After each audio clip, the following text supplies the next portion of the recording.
Si, d'une manière ou d'une autre, vous tombiez dans un trou noir, cela pourrait altérer votre futur et effacer votre passé. Du moins, en théorie. Commençons par le monde réel dans lequel nous vivons. Ici, sur Terre, votre passé peut clairement définir votre avenir. Mais imaginez que vous ne vous trouviez pas sur Terre, mais quelque part aux confins de l'univers, et que vous tombiez sur un certain type de trou noir, celui qu'un mathématicien de l'université de Berkeley a découvert. Pour ne pas le confondre avec un trou noir lambda, appelons-le donc, que diriez-vous de trou noir bénin? Voici pourquoi vous avez besoin d'un trou noir spécifique. Il est en fait très peu probable que vous surviviez à un trou noir ordinaire. Mais selon certains calculs effectués par Peter Hintz, un post-doctorant de l'université de Berkeley, ce type spécifique de trou noir pourrait se dilater à un rythme accéléré. C'est ce qui permettrait la survie à la transition de notre monde déterministe à un trou noir, qui lui, ne l'est pas.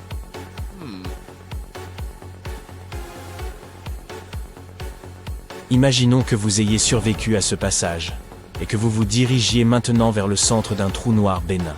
Il est impossible de s'imaginer ce qui se trouve à l'intérieur. Et si vous, en tant que voyageur, pouviez réellement pénétrer dans un trou noir, vous ne pourriez jamais communiquer vos trouvailles au monde extérieur. Mais ce n'est pas ce qui nous intéresse à présent. Nous avons besoin de savoir ce qui arrive à notre passé. Hintz, le mathématicien mentionné plus tôt, étudie les trous noirs non rotatifs qui présentent une charge électrique. La chose la plus importante à leur sujet est qu'en plus d'un l'horizon des événements, ils ont également un horizon de Cauchy. Et c'est là tout l'intérêt. L'horizon de Cauchy est le point où ce fameux déterminisme cesse tout simplement de s'appliquer. Cela peut sembler bien complexe, mais laissez-moi plutôt vous expliquer. L'horizon de Cauchy est l'endroit à partir duquel votre passé ne détermine plus votre futur. Voici une méthode mathématiquement prouvée et théoriquement fonctionnelle pour se débarrasser de son passé. Tout ce que vous avez à faire, c'est de vous rendre dans l'espace, de trouver un trou noir spécifique, d'atteindre son centre et d'arriver jusqu'à l'horizon de Cauchy. Ou bien, si cela vous paraît trop compliqué, vous pouvez simplement essayer de ne jamais commettre d'erreur ici, sur Terre.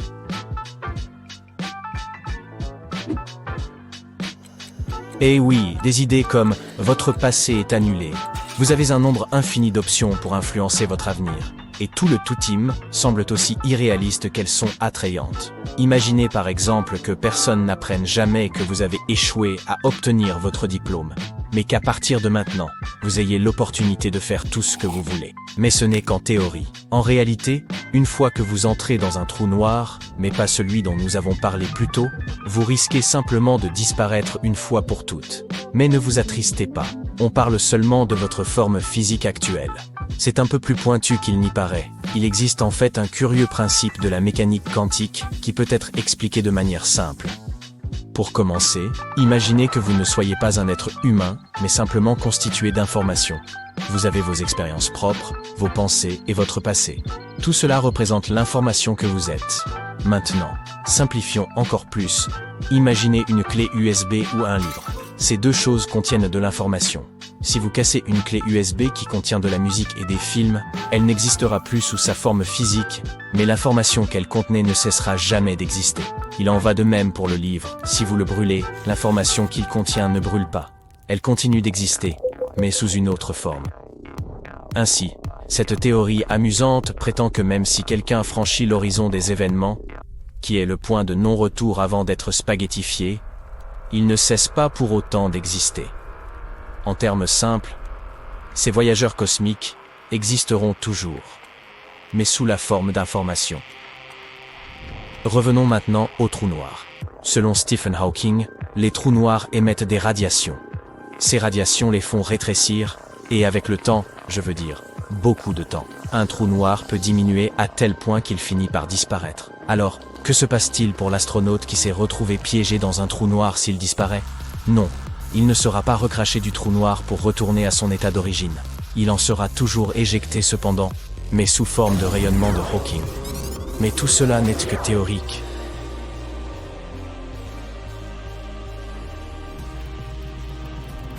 Bon, vous vous souvenez que personne ne sait exactement ce qui se passe à l'intérieur d'un trou noir? Une autre théorie prétend que ce qui se passe dans le trou noir ne reste pas forcément dans le trou noir. Voilà qui semble une bonne alternative à Las Vegas, si tous les vols ont déjà été réservés. Certains scientifiques pensent que les trous noirs pourraient agir comme des portails à remonter le temps. Selon cette théorie, il y aurait un trou blanc à la sortie d'un trou noir. Si vous y parveniez, vous pourriez défaire des choses. Vous avez cassé le vase préféré de votre mère, par exemple? Sautez dans le trou blanc et il sera remis à neuf. Vous avez cuisiné une omelette et pressé un jus d'orange frais, mais vous avez perdu tout appétit? Ce n'est pas un problème si vous cuisinez à l'intérieur d'un trou blanc. Voilà. Les œufs sont intacts, les oranges sont de nouveau entières et juteuses. Plus de gaspillage alimentaire. L'idée de remonter le temps est alléchante. J'imagine donc qu'un trou noir pourrait nous être bien utile. Mais si un trou noir était fabriqué dans un laboratoire, il pourrait dévorer ses environs jusqu'à devenir suffisamment grand pour consommer toute la planète. D'abord, il se régalerait du grand collisionneur de Hadrons, lequel serait éventuellement en mesure de créer quelque chose de comparable à un trou noir ici sur Terre. Ensuite, Genève, où se trouve le grand collisionneur de Hadron, puis la Suisse tout entière, puis l'Europe. À ce stade, la Terre aurait déjà quasiment disparu. Heureusement, si un trou noir apparaissait, il serait si petit qu'il ne pourrait rien faire de tel. Les trous noirs produisent en fait beaucoup d'énergie et la libèrent le plus souvent sous forme de chaleur. Cela signifie qu'ils disparaîtront lorsqu'ils arriveront à court de combustible. Même si un trou noir microscopique stable était créé, il grandirait si lentement que rien ne nous arriverait. En supposant qu'il survive suffisamment longtemps pour absorber les minuscules particules autour de lui, un trou noir de cette taille mettrait des siècles à atteindre un point d'à quelques grammes, et nous ne serions plus là depuis longtemps. Mais un trou noir sur Terre pourrait être une très bonne chose. Même le plus petit pourrait dégager suffisamment d'énergie pour alimenter toute l'humanité. On parle beaucoup de nourriture, pas vrai? N'oublions pas la spaghettification. Le concept est d'ailleurs assez simple. Il s'agit de gravité. Imaginez que vous jouiez avec du chewing-gum. Avec votre force, vous pouvez facilement l'étirer pour obtenir une longue et fine bande au lieu d'une simple boule. Il en va de même pour vous. La force d'un trou noir suffit à vous étirer, comme si vous n'étiez qu'un morceau de chewing-gum. La gravité vous maintient fermement d'un côté, ce qui vous fait vous étirer. Vous vous demandez sûrement, comment se fait-il que vous ne soyez pas spaghettifié sur Terre s'il y a aussi une gravité élémentaire? Elle est tout simplement trop faible pour avoir un tel effet sur vous. Si vous demandiez à un papillon d'étirer du chewing-gum, pourrait-il y parvenir? Il y a peu de chance, leurs petites pattes sont tout simplement trop frêles.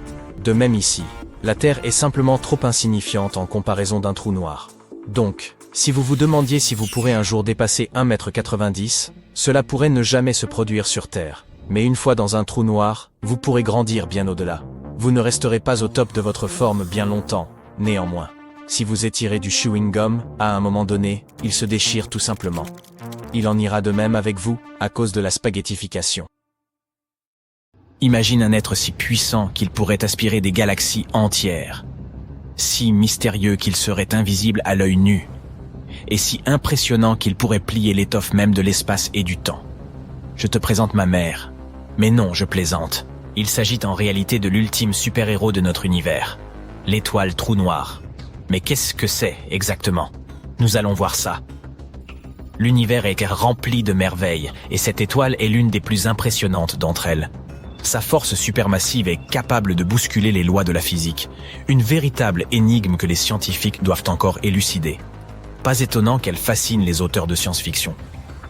Une étoile trou noir, ou quasi-étoile, est une étoile hypothétique extrêmement massive et lumineuse qui pourrait avoir existé au commencement de l'univers. Selon nos calculs, elle brillait autant qu'une petite galaxie.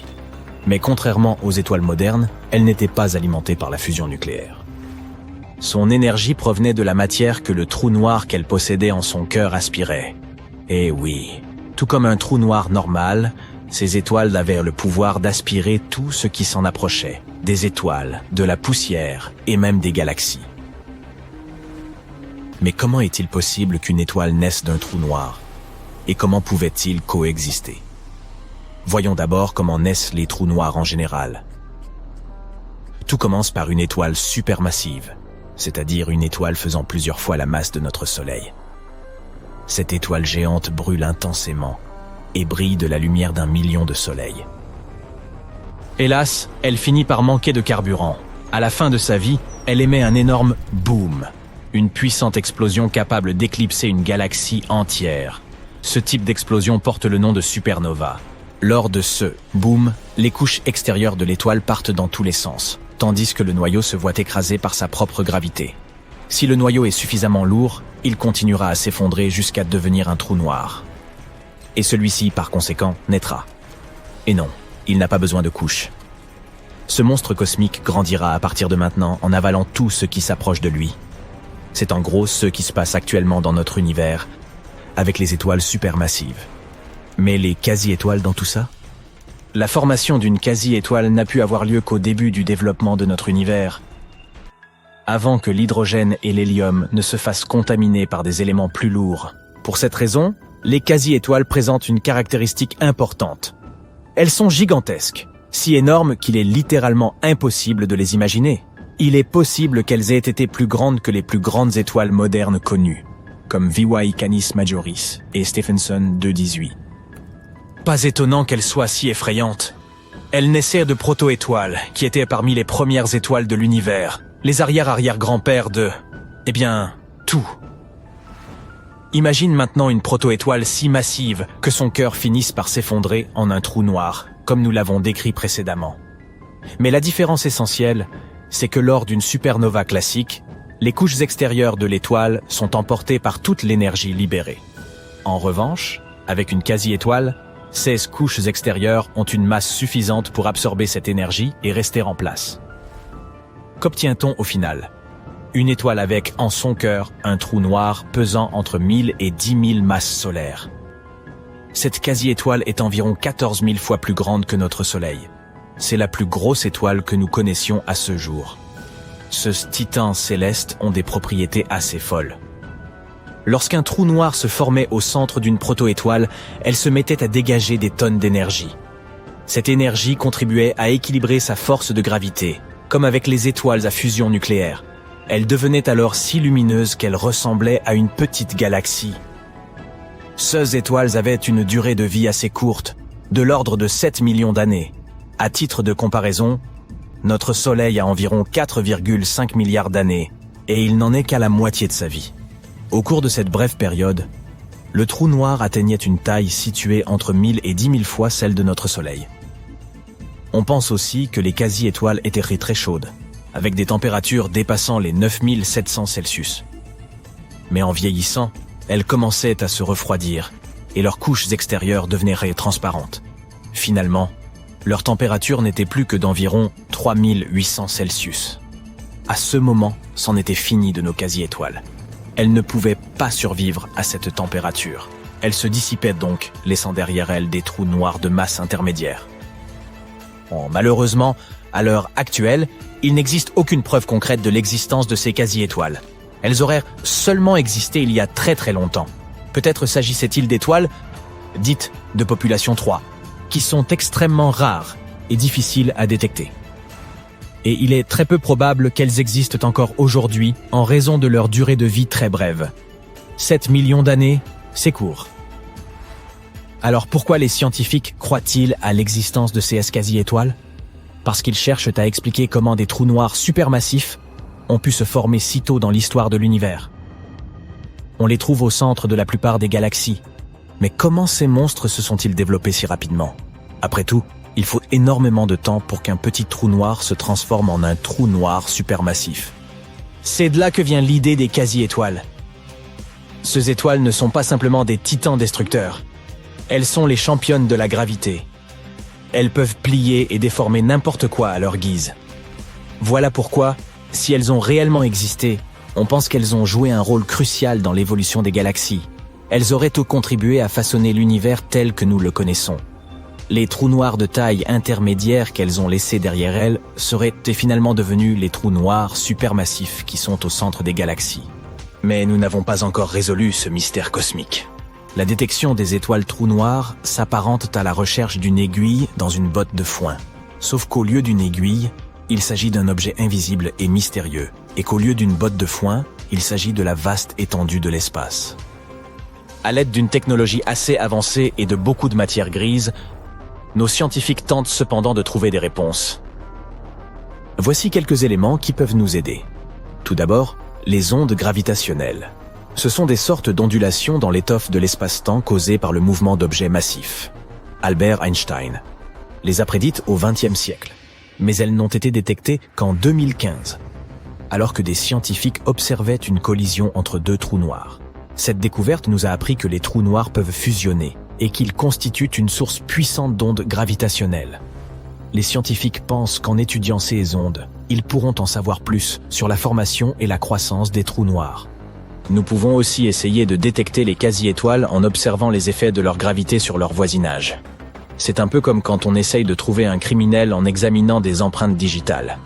Si par exemple un trou noir se trouve à proximité d'une étoile, nous pourrons observer la lumière de celle-ci se déformer. Bien sûr, nous pouvons utiliser nos technologies. Les télescopes à rayons X ou à infrarouge, les radiotélescopes. Cela nous permet d'étudier les trous noirs de différentes manières et à différents stades de leur vie.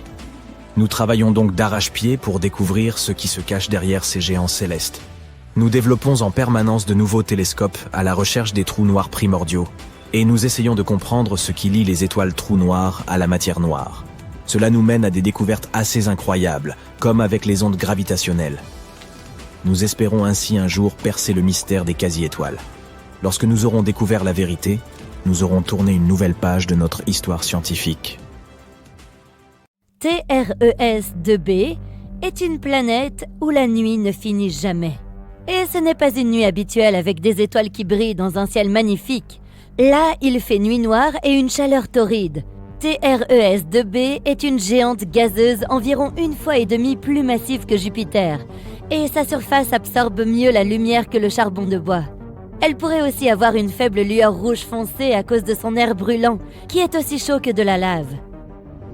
Dans le système stellaire de 55 Cancri, il y a 5 planètes, dont 4 sont des géantes gazeuses semblables à Jupiter et Saturne. Mais la 5e, ou plutôt la première, car elle est la plus proche de l'étoile, diffère des autres de façon tout à fait effrayante. 55 Cancri, eux, est si proche de son étoile que la moitié de la surface de la planète est un véritable océan de lave en fusion. L'autre moitié est dans une obscurité éternelle car elle ne voit jamais le soleil. La planète est toujours tournée vers son étoile d'un seul côté. Entre le brûlant et l'obscurité, il y a la zone crépusculaire, une fine bande de néant lugubre. HD 189733b est la seule exoplanète dans l'orbite de son étoile et à première vue, elle est plutôt jolie. Des tourbillons bleus et blancs formant de merveilleux motifs à sa surface. Mais ces couleurs chatoyantes proviennent en fait de particules de silicate dur dans l'atmosphère de la planète, ce qui signifie qu'il y pleut du verre. Mais le pire, c'est que les vents atteignent la vitesse de 8700 km/h, soit presque Mach 7. À titre de comparaison, la vitesse du vent le plus rapide sur Terre est de 409 km/h, soit plus de 20 fois moins. Ainsi, le verre qui tombe du ciel se déplace horizontalement à des vitesses hypersoniques, déchiquetant tout sur son passage. Le système suivant, système stellaire de PSRB 1257+12, abrite 3 exoplanètes, qui sont toutes lentement détruites par leur propre étoile. Cela se produit parce que cette étoile n'est pas ordinaire, c'est un pulsar, le noyau d'une étoile explosée qui tourne rapidement. Il crée de puissantes impulsions électromagnétiques dans plusieurs directions, tout en tournant à plusieurs milliers de fois par seconde. Par conséquent, les planètes en orbite autour de cette étoile déchue sont lentement rongées et finiront par disparaître entièrement. Kepler 70 est une étoile naine bleue chaude qui a explosé en géante rouge il y a environ 18 millions d'années. À l'époque, elle était orbitée par au moins 2 planètes, dont la plus proche était une géante gazeuse semblable à Jupiter. Elle s'appelait Kepler 70b, et elle existe toujours, mais l'étoile géante l'a consumée et transformée en un monde rocheux brûlant. Actuellement, c'est l'une des planètes les plus chaudes jamais découvertes. Sa température est plus élevée que la surface de notre Soleil. Elle a eu de la chance de survivre au temps passé à l'intérieur de l'étoile, mais elle est en train d'être vaporisée. Elle n'existera probablement plus dans un avenir proche. WASP-12b est l'une des planètes les plus étranges et tristes qui existent. L'énorme gravité de son étoile, combinée à la composition gazeuse de la planète, font que l'étoile dévore lentement sa protégée. WASP-12b a déjà pris la forme d'un œuf, est tirée vers son impitoyable soleil. Et elle ne peut rien faire pour inverser la tendance. Dans 10 millions d'années encore, la planète succombera inévitablement à l'appétit de l'étoile vorace. Si tu t'es déjà demandé ce que c'était que de marcher sur de la glace et des charbons ardents en même temps, Gliese 436b est une planète qui t'en donnerait un exemple frappant. Étant extrêmement proche de son Soleil, cette exoplanète de la taille de Neptune affiche des températures plus chaudes qu'un four ardent. Et pourtant, elle est recouverte de glace qui brûle sans cesse. Cette glace est beaucoup plus dense en raison de l'énorme gravité de la planète. Elle reste solide même dans des conditions extrêmes et ne fond pas. Vénus, la jumelle maléfique de la Terre, a aussi sa place sur cette liste de mondes effrayants. La deuxième planète en partant du Soleil a une atmosphère si épaisse et chargée de nuages que sa surface est bien plus chaude que celle de Mercure. Des éruptions volcaniques secouent constamment Vénus, il y règne un effet de serre suffocant. Et ces nuages ne sont pas faits d'eau mais d'acide sulfurique qui se condense et pleut sur le sol, ajoutant à la fournaise ambiante. Mais même si tu étais assez courageux ou insensé pour essayer de passer à travers ces nuages, tu ne pourrais probablement pas. Les vents sont aussi forts que certains des ouragans les plus puissants sur Terre. Voilà un nom très long pour une planète très froide. Bien que son étoile haute ne soit pas très éloignée, il s'agit d'une petite naine rouge plutôt froide dont la lumière et la chaleur atteignent à peine la planète. Les températures y descendent jusqu'à moins 223 degrés Celsius, ce qui n'est que très légèrement moins froid que le zéro absolu. L'exoplanète est donc sombre, lugubre et couverte de glace éternelle qui ne dégèle jamais. Néanmoins, si elle y possède un noyau rocheux, elle peut générer de la chaleur. Donc il y a une chance que des choses inconnues et étranges se cachent sous sa surface gelée. Dimidium, située à environ 50 années-lumière de notre système solaire, est une planète hostile à tout être vivant à bien des égards. Elle est en rotation synchrone avec son Soleil, ce qui signifie qu'un de ses côtés est toujours tourné vers l'étoile, tandis que l'autre est toujours dans l'ombre. Le côté chaud est chauffé à plus de 980 degrés Celsius et est perpétuellement balayé par des vents atteignant 1000 km/h. Bien que Dimidium soit une géante gazeuse, elle contient une grande quantité de fer, qui fond et s'évapore dans l'atmosphère, créant des nuages. Et lorsque ceux-ci se refroidissent, ils tombent sur la surface sous forme d'une pluie infernale de fer fondu.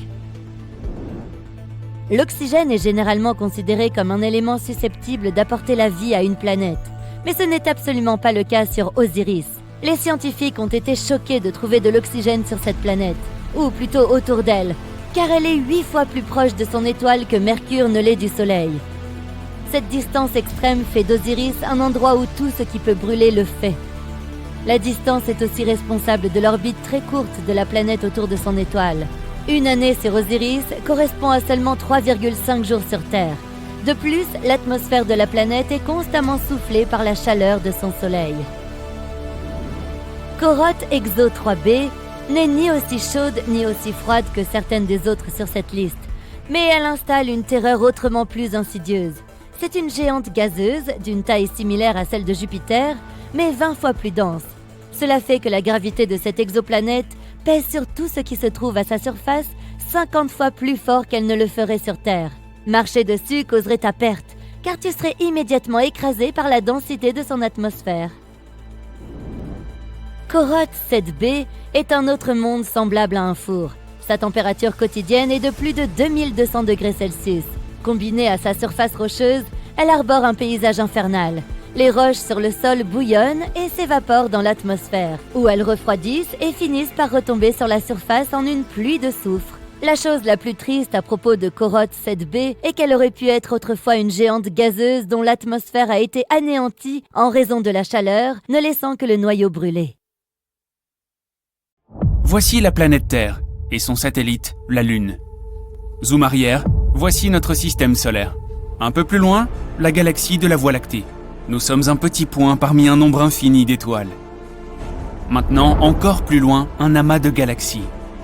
Des points et des tourbillons dans l'espace infini. Plus loin, il y a le superamas de l'Aniakea. Le petit point ici est notre galaxie. On continue. Le superamas de l'Hydre Centaure. D'énormes amas comprenant des milliers de galaxies forment à peine une tache vue d'ici. Ensuite, le superamas du pan Indien. C'est une zone mesurant 200 millions d'années-lumière de large. Nous pouvons faire un zoom arrière jusqu'à voir la totalité de l'univers observable.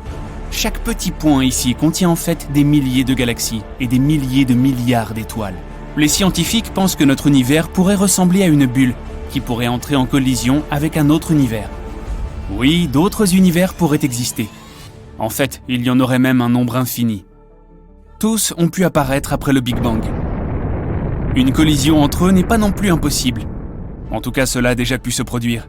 Et la preuve est ici, en direction de la constellation de l'Éridan. Cet endroit s'appelle le supervide de l'Éridan. Il fait environ 1 milliard d'années-lumière de large. En comparaison, la largeur de notre galaxie entière n'est que d'environ 100 000 années-lumière. Il n'y a absolument rien dans cet endroit, et c'est peut-être la trace d'une ancienne collision entre notre univers et un autre.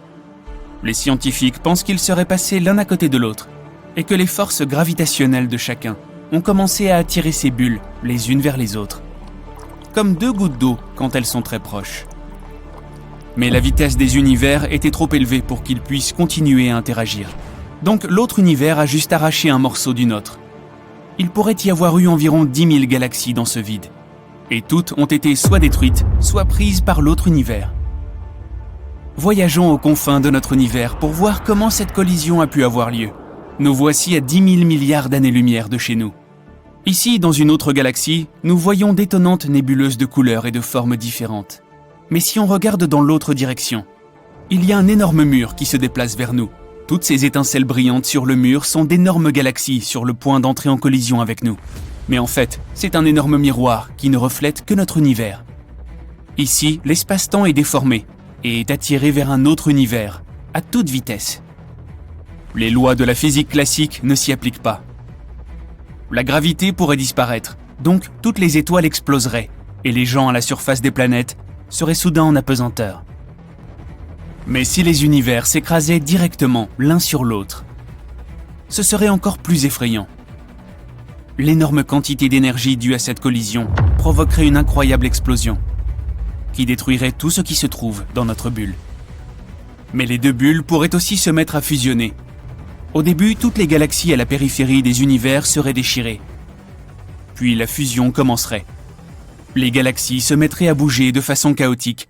Elles se frôleraient, se sépareraient, entreraient en collision et exploseraient. La collision de 2 galaxies prendrait tout de suite des proportions énormes. Et cela pourrait arriver près de chez nous, très bientôt, enfin à l'échelle intergalactique. La galaxie d'Andromède se dirige vers nous. C'est une galaxie en spirale qui fait 2 fois la taille de la nôtre. Elle comprend 1 billion d'étoiles, soit 2 fois plus que notre Voie lactée. Et au centre même de cette galaxie se cache une bête, un trou noir, dont la masse fait 200 millions de fois celle du Soleil. Des géantes rouges, des centaines de fois plus grandes que notre Soleil. Des pulsars émettant d'énormes quantités d'énergie, comme des projecteurs. Des étoiles errantes et des trous noirs de toute taille.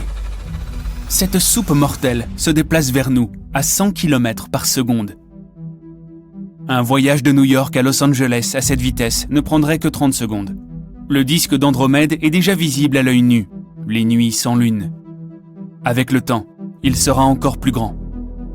Comme Andromède se rapproche de nous, sa forme gravitationnelle va commencer à étirer les bras de la spirale que forme notre galaxie. Elle se déroulera, les étoiles et les planètes perdront leur orbite. Un scénario possible est qu'un astéroïde inconnu, voire une planète naine de la galaxie d'Andromède, s'écrase contre la Terre à une vitesse incroyable. Notre planète exploserait comme un ballon à cause de cet impact. Il y a aussi l'éventualité des collisions stellaires. Notre Soleil ferait ainsi face à une autre étoile.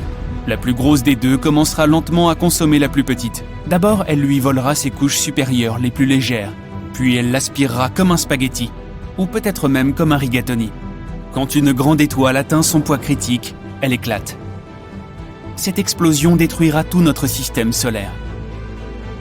L'onde de choc atteindra peut-être même d'autres étoiles voisines. Dans un autre scénario, notre système solaire sera projeté dans l'espace. Imagine une balle de tennis attachée à une corde. Si tu fais tournoyer cette balle au-dessus de ta tête comme une fronde, en la lâchant, elle partira loin. C'est ce qui arrivera au Soleil et à toutes les planètes qui l'entourent. nous nous retrouverons dans un espace sombre et glacial. Mais la vie sur Terre ne sera pas affectée. Nous aurons toujours notre étoile brillante pour nous tenir chaud. Le seul inconvénient est que toutes les étoiles de notre ciel nocturne disparaîtront. Le plus probable serait que la fusion de deux galaxies géantes n'ait aucun effet sur nous. Le fait est que la distance entre les étoiles et les planètes dans l'espace est énorme. Donc elles peuvent très bien se mélanger entre elles et former un nuage géant. Ce serait comme mettre du sable fin dans un grand tamis. Les objets n'interagiront pas entre eux. Mais le plus intéressant arrivera aux trous noirs situés au centre de nos galaxies. Pour l'instant, ils sont entourés d'un amas de poussière et d'étoiles. Quand Andromède et la Voie lactée se rapprocheront, ils commenceront à danser l'un avec l'autre. Salsa ou tango? Et quand les trous noirs se rapprocheront, ils commenceront à avaler toute la matière qui les entoure. Des milliards de tonnes de poussière d'étoiles colorées, d'astéroïdes et autres particules seront aspirées par chaque trou noir. On pourrait croire que ce processus se déroule lentement, mais c'est faux. Les objets supermassifs comme les trous noirs déforment la grille de l'espace-temps. Le temps est donc beaucoup plus lent près des trous noirs. Et tous les objets qui semblent rester à l'horizon des événements pendant des semaines, voire des mois, ont en fait disparu depuis longtemps. Lorsque les trous noirs se rejoindront, ils fusionneront en un seul trou noir supergéant. Mais sa masse sera légèrement inférieure à leurs deux masses combinées, car une partie sera transformée en énergie. Lors d'une collision si forte que ces ondes seront ressenties dans d'autres galaxies. Un énorme trou noir rassemblera alors autour de lui tout ce noyau dense et chaud issu des deux galaxies. À un moment donné, le trou noir se sentira repu et projettera de puissants jets d'énergie dans l'espace. C'est ce qu'on appelle un noyau galactique actif. C'est l'un des phénomènes les plus brillants de l'univers et la plus puissante source de rayonnement électromagnétique jamais connue. Ces jets peuvent mesurer plus de 5000 années-lumière. En comparaison, la distance entre la Terre et l'étoile la plus proche, Proxima Centauri, n'est que de 4,2 années-lumière. L'explosion qui accompagnera ces jets aura la puissance de 100 explosions de supernova. L'onde de choc pourrait même atteindre les bords d'une nouvelle galaxie. Et cette explosion serait visible à des millions d'années-lumière de distance. Il y aura alors des nuages denses de poussière multicolore au centre des galaxies fusionnées. Le poids de ces nuages sera si important qu'ils se mettront à rétrécir et à prendre une forme ronde, et deviendront si lourds qu'ils se comprimeront en un noyau, où des réactions nucléaires auront lieu. La température se mettra à augmenter, et boum, une supernova. C'est comme un véritable feu d'artifice au centre des galaxies. Des étoiles jailliront de ce brouillard pour former de nouveaux systèmes. À ce moment-là, les bras des deux galaxies qui s'étaient écartés reprendront lentement leur forme initiale. Le centre supermassif de notre galaxie aura une telle force gravitationnelle qu'il affectera les étoiles et les nébuleuses situées à des centaines de milliers d'années-lumière. Les bras de la galaxie se tordront à nouveau et nous aurons une nouvelle galaxie complétée. La Voie d'Andromède, ou l'Andromède lactée, ou l'Androctée, la Voie Andro-Milky-Méda, bla bla bla bla bla. Difficile à dire. 13,8 milliards d'années, une mystérieuse explosion s'est produite dans l'espace. C'était le chaos. Un moment où les étoiles, les planètes, les astéroïdes, le reste des corps spatiaux et les galaxies sont nés. C'était le Big Bang, une théorie que nous connaissons tous. Mais personne ne sait avec certitude ce qui s'est passé, d'où vient l'univers et ce qu'il y avait avant. Certains pensent même que l'univers est passé par un cycle où il s'est contracté et étendu plusieurs fois. En 1991, un cosmologiste de l'université de Stanford nommé Andrei Linde a soumis un article dont l'idée principale suggérait la possibilité que l'univers ait été créé dans un laboratoire.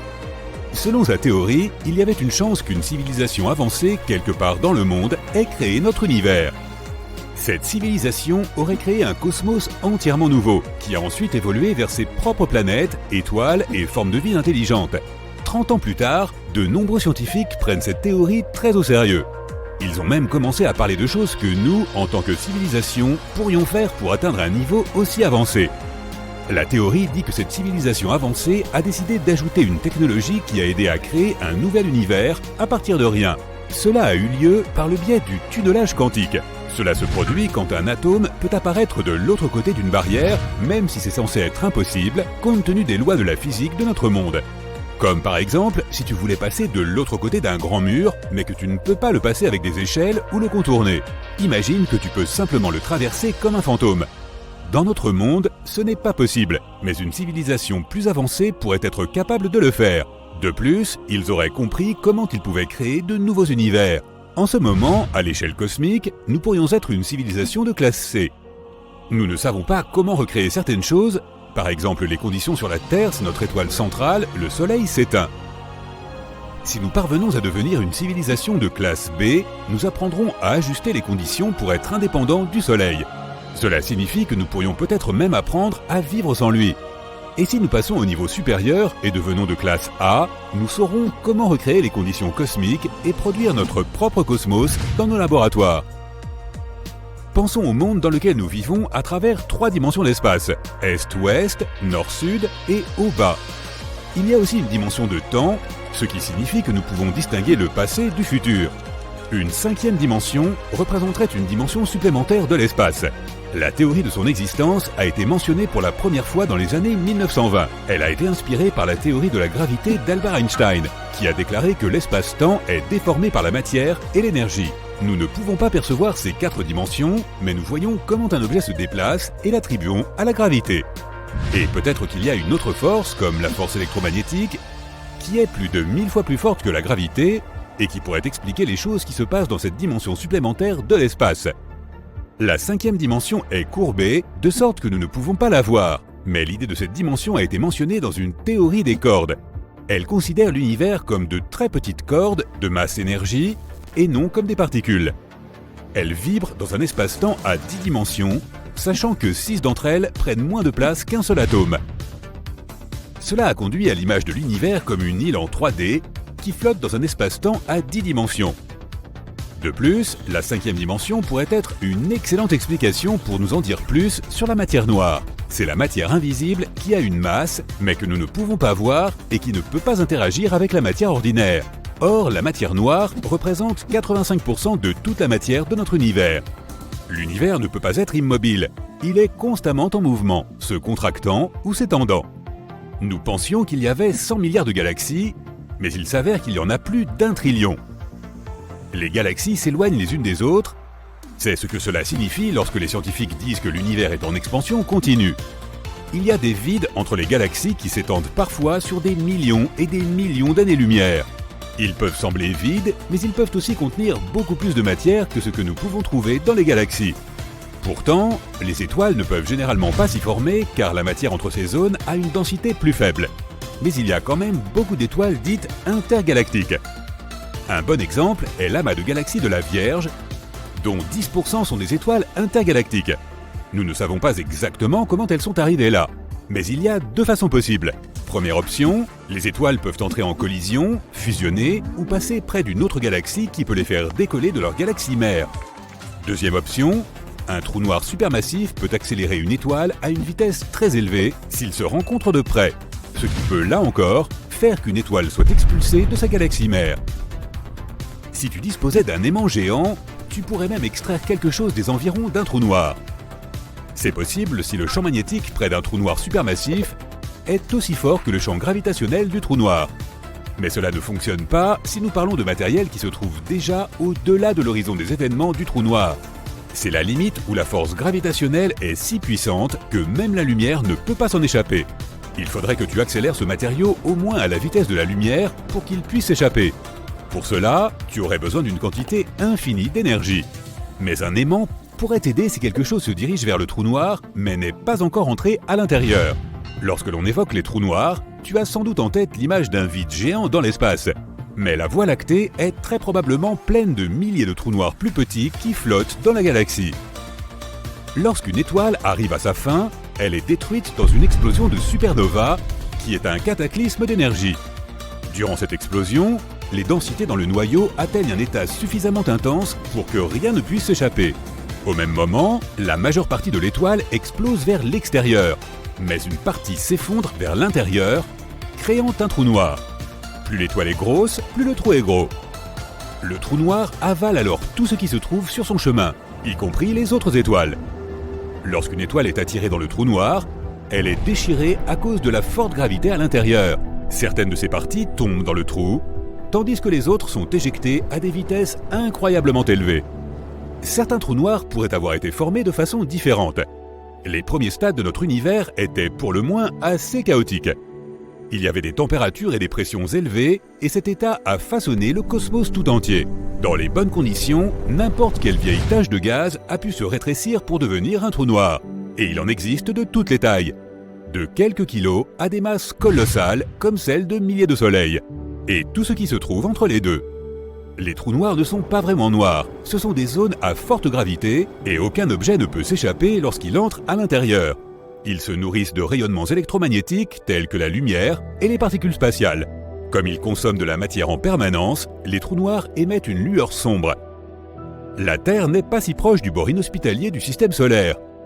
Nous sommes en 6e position. Les scientifiques ont créé une carte 3D de notre système solaire où nous pouvons voir à quoi ressemble le bord. Il leur a fallu 13 ans pour la concevoir.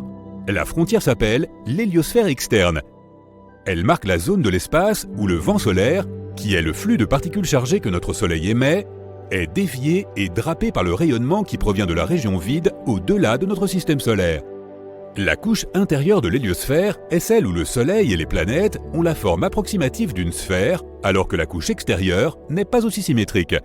Cette asymétrie se produit parce que notre Soleil se déplace dans la galaxie et subit une friction avec le rayonnement qui se trouve devant lui. Tu prends une paille géante et tu commences à gonfler Saturne. Elle devient de plus en plus grosse, et plus grosse, et plus grosse encore. Ça suffit. Maintenant, ajoutons-lui des anneaux géants. Voilà, je te présente Super Saturne, également connu sous le nom de Saturne sous stéroïdes. C'est un objet réel que les scientifiques ont découvert en 2012, une planète nommée J1407b. Et les astronomes ne sont toujours pas certains de ce dont il s'agit vraiment. Il pourrait s'agir d'une géante gazeuse comme Jupiter ou Saturne dans notre système solaire. Dans ce cas, elle n'aurait pas de surface solide. Donc si tu voulais mettre le pied sur cette planète, tu tomberais simplement à travers elle jusqu'à son noyau. Mais il pourrait aussi s'agir d'une naine brune, soit quelque chose entre une grosse planète et une étoile à part entière. De tels objets doivent être suffisamment lourds pour déclencher des réactions thermonucléaires, comme celles qui se produisent à l'intérieur des étoiles. Mais la puissance de ces réactions est trop faible pour que les naines brunes brillent et émettent de la chaleur. Pour imaginer la taille et le poids de J1407b, regardons notre Terre. Si tu mets notre planète sur une balance, celle-ci indiquera son poids en tonnes d'un 6 suivi de 21 zéros. Notre planète fait environ 12 700 km de diamètre. C'est Jupiter, la plus grande planète de notre système solaire. Son diamètre est 11 fois plus grand que celui de la Terre. Elle est aussi 318 fois plus lourde. Si Jupiter était un seau, tu pourrais y mettre 1321 terres. Et voici notre héroïne du jour, Super Saturne. Elle est presque 20 fois plus grande que Jupiter. Pour équilibrer la balance, il faudrait mettre 6360 terres de l'autre côté.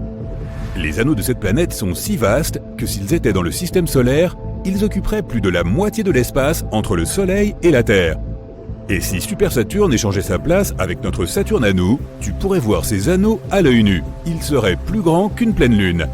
On peut supposer que ces anneaux sont apparus de la même façon que ceux qui entourent notre Saturne. Selon une théorie, il serait ce qu'il reste d'une lune aujourd'hui disparue. Son orbite n'était pas stable et au fil du temps, la Lune a été mise en pièces par les forces de marée de l'énorme planète autour de laquelle elle tournait. De petits morceaux de cette ancienne Lune ont pris place sur l'orbite de la géante. Ils sont entrés en collision les uns avec les autres, exactement comme dans un mixeur. Après un certain temps, il n'est plus resté que des particules de poussière et de glace se déplaçant autour de la colossale planète. Une autre théorie suggère que les anneaux sont apparus après que la Lune soit entrée en collision avec un astéroïde ou avec une autre Lune. Le mixeur gravitationnel a alors fait son travail et a transformé tous ces débris de Lune en anneaux. Certains scientifiques pensent que les anneaux se sont formés à peu près en même temps que la planète elle-même. Ils ne seraient donc que les restes d'une nébuleuse planétaire, à savoir un nuage de gaz, de débris spatiaux et de poussière. Plus tard, tout ça est devenu compact et s'est solidifié pour former une planète. Nous ne pouvons que spéculer sur l'origine des anneaux de Super Saturne, mais les scientifiques affirment que leur masse représente 80% de celle de la Terre. Cela signifie peut-être que la Lune qui orbitait autour de J1407b avait à peu près la même taille que notre planète. Il y a un petit trou au milieu de ces anneaux. Les scientifiques pensent que la Lune de Super Saturne pourrait s'y trouver. Si c'est le cas, elle devrait avoir à peu près la taille de Mars. Si les scientifiques ont raison et que Super Saturne est en fait une naine brune, alors c'est une découverte incroyable. Les scientifiques pourront la regarder vieillir. On suppose que les naines brunes perdent leur énergie et rétrécissent, se ternissant peu à peu. Et quand une naine brune a épuisé toute son énergie, elle se transforme en une naine noire. Il est alors facile de la confondre avec un trou noir. Nous n'avons encore découvert de naines noires nulle part dans l'univers parce qu'il leur faudrait des milliards et des milliards d'années pour se former. Notre univers est trop jeune et aucune étoile, même parmi celles qui sont apparues dès la naissance de l'univers, n'a eu le temps de devenir une naine noire. L'un des objets les plus anciens de l'univers est cette naine blanche au nom assez long, WD 0346 plus 246. Elle a environ 11 à 12 milliards d'années et est à moitié plus froide que notre Soleil. Et elle ne cesse de se refroidir. Il lui faudrait en années environ 10 suivi de 15 zéros pour se transformer en naine noire. À titre de comparaison, l'univers est âgé, en années encore, de 1,4 suivi de 10 zéros années. Les scientifiques pensent qu'une naine noire existera pendant environ 10 suivi de 25 zéros années, se nourrissant de matière noire. Après ça, ces protons, les plus petites particules de matière, commenceront à se désintégrer. Et ensuite, la naine noire s'évaporera tout simplement. Cela prendra encore 10 suivi de 49 zéros années. Mais si les protons restent intacts, un scénario bien plus intéressant attendra la naine noire. Dans 10 suivi de 1500 zéros années, la naine noire deviendra une étoile de fer. Il s'agit en gros d'un énorme boulet de canon dans l'espace.